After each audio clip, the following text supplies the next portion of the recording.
اعوذ باللہ من الشیطان الرجیم بسم اللہ الرحمن الرحیم واتل علیہم نبأ ابنی آدم بالحق اذ قربا قربانا فتقبل من احدہما ولم يتقبل من الآخر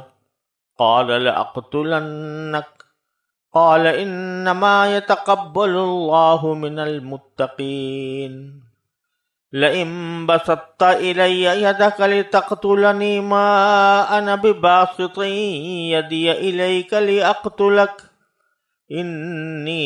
أخاف الله رب العالمين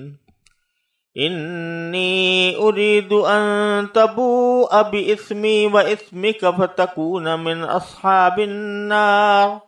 وذلك جزاء الظالمين فطوعت له نفسه قتل أخيه فقتله فأصبح من الخاسرين فبعث الله غرابا يبحث في الأرض ليريه كيف يواري سوءة أخيه قال يا ويلتى أعجزت أن أكون مثل هذا الغراب فأواري سوءة أخي فأصبح من النادمين من أجل ذلك كتبنا على بني إسرائيل أنه من قتل نفسا بغير نفس أو فساد في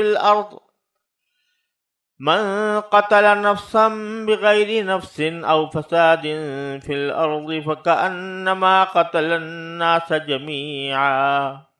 ومن أحياها فكأنما أحيا الناس جميعا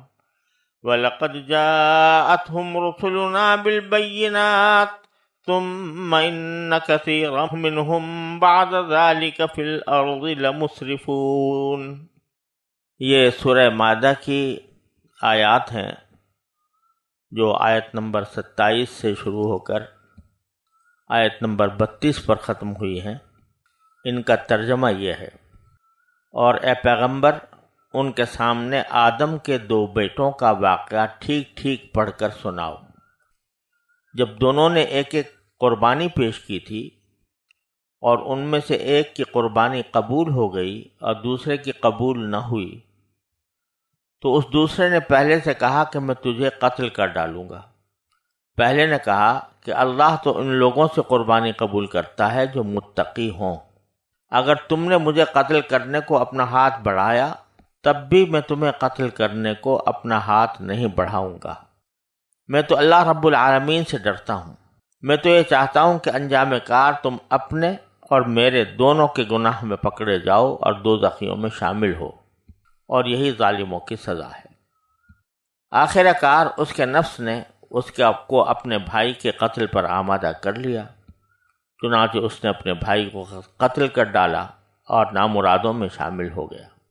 پھر اللہ نے ایک کوا بھیجا جو زمین کھودنے لگا تاکہ اسے دکھائے کہ وہ اپنے بھائی کی لاش کیسے چھپائے۔ یہ دیکھ کر وہ بولا، ہائے افسوس، کیا میں اس کوے جیسا بھی نہ ہو سکا کہ اپنے بھائی کی لاش چھپا دیتا۔ اس طرح بعد میں وہ بڑا شرمندہ ہوا۔ اسی وجہ سے ہم نے بنی اسرائیل کو یہ فرمان لکھ دیا تھا کہ جو کوئی کسی کو قتل کرے، جبکہ یہ قتل نہ کسی اور جان کا بدلہ لینے کے لیے ہو اور نہ کسی کے زمین میں فساد پھیلانے کی وجہ سے ہو، تو یہ ایسا ہے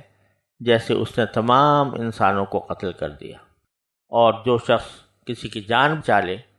تو یہ ایسا ہے جیسے اس نے تمام انسانوں کی جان بچا لی۔ اور واقعہ یہ ہے کہ ہمارے پیغمبر ان کے پاس کھلی کھلی ہدایات لے کر آئے،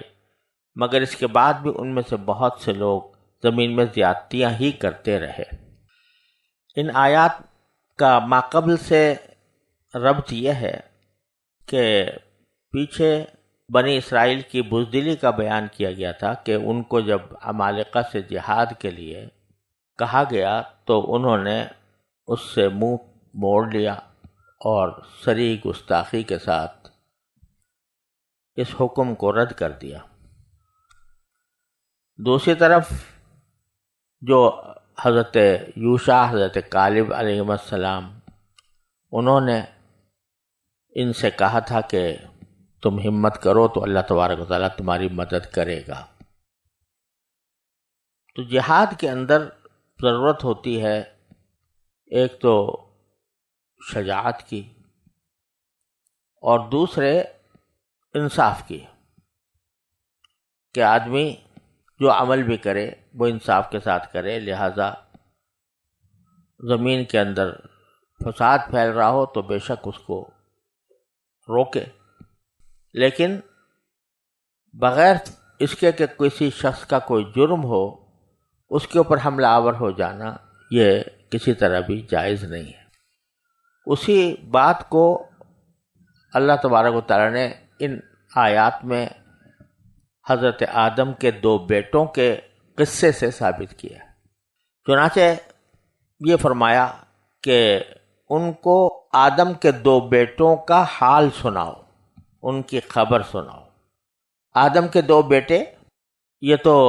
ساری دنیا ہی میں حضرت آدم کی اولاد ہے، لیکن روایات سے معلوم ہوتا ہے کہ اس سے خاص طور پر حضرت آدم کے صلبی بیٹے مراد ہیں، جن میں سے ایک قابیل اور ایک حابیل نام کے تھے۔ ان میں یہ واقعہ پیش آیا تھا کہ صحیح روایات میں یہ بات آئی ہے کہ جب حضرت آدم علیہ السلام کو اللہ تعالیٰ نے زمین پر بھیجا تو وہاں آبادی بڑھانا مقصود تھی۔ صرف آدم و حوا علیہ السلام پورے زمین کے اوپر تنہا کیسے رہتے، مقصود یہ تھا کہ وہاں کی آبادی بڑھے۔ تو وہ یہ ہوا کہ اس توالد و تناسل کا سلسلہ شروع ہوا، تو ہر ایک حمل سے ان کے 2 بچے توأم پیدا ہوتے تھے، ٹوئنس پیدا ہوتے تھے، ایک لڑکا اور دوسری لڑکی۔ اس وقت جب آدم علیہ السلام کی اولاد میں سوائے بہن بھائیوں کے کوئی اور تھا ہی نہیں، اس لیے بھائی بہن کا آپس میں نکاح ہو سکتا تھا۔ اللہ تعالیٰ نے اس وقت کی ضرورت کے مطابق حضرت آدم علیہ السلام کی شریعت میں یہ خصوصی حکم جاری فرمایا تھا کہ ایک حمل سے جو لڑکا اور لڑکی پیدا ہوئے تو وہ آپس میں حقیقی بہن بھائی سمجھے جائیں گے